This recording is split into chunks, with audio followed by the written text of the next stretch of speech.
Welcome to Uncle Hippie Channel Electronics Made Easy series. Today is episode EME 114, and we're going to talk about digital circuits and digital numbering systems. We're going to start with the binary numbering system, and then we're going to move on to logic gates. Let's start with why do we even need a binary counting system? The reason is computers are digital in nature, and digital means it's either on or off. So it's 0 is off, 1 is on. Therefore, ones and zeros are the only way that we can compute things inside a digital world, or a computer or AI. The next logical question is, how do we count using zeros and ones? Actually, it's a lot simpler than you think. All we do is skip everything that has the number 2 through 9 in it. Let's get some terminology out of the way before we start actually counting in binary coded decimal. So you may hear me refer to this as in two different ways. I may call it binary, I may call it BCD. BCD stands for binary coded decimal. The next term is bit, B-I-T, and that is the smallest unit that a computer can store or process. It is a single signal. It is either on or off. That is what a bit is.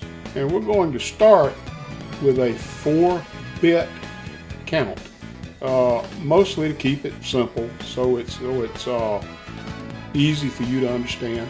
We can count in 4 bits, we can count in 8 bits, 16, 32 bits. We seldom go above 32, but there is a 64-bit. That goes into huge numbers though.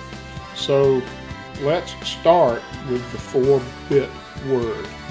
There is one major difference between counting in decimal and counting in binary, or BCD. In decimal, you can start with the number 0 and just write one digit down as 0. In binary, however, if we're dealing with a 4-bit word, then we have to write all 4 of the numbers, as in 0 is actually 4 zeros, 0, 0, 0, 0. And that is equal to 0. If it were 8 bits, it would be 8 zeros and so forth. Let's start counting. We'll start with the number 0. As I said, that's 4 zeros, 0, 0, 0, 0. The next number, of course, will be 1. So it's going to be 0, 0, 0, 1. Now, if we skip the numbers 2 through 9, the next available number is 0, 0, 1, 0, or 10. Remember, we can only use ones and zeros. So if it has 2 through 9 in it, we can't use that number. So we go from 1 to 10.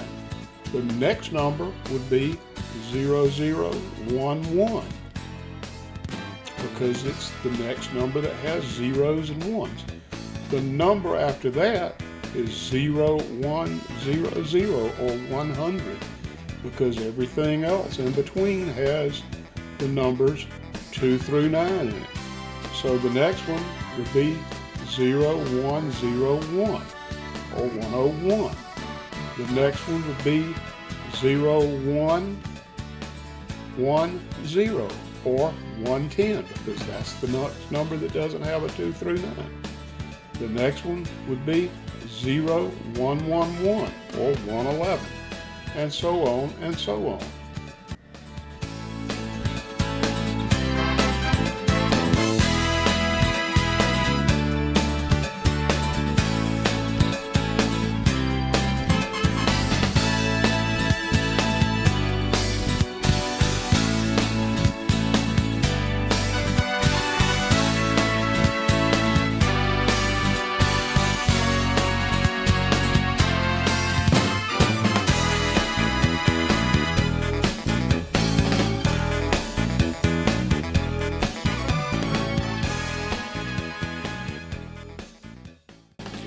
Okay, now we understand the basics in how to count in binary.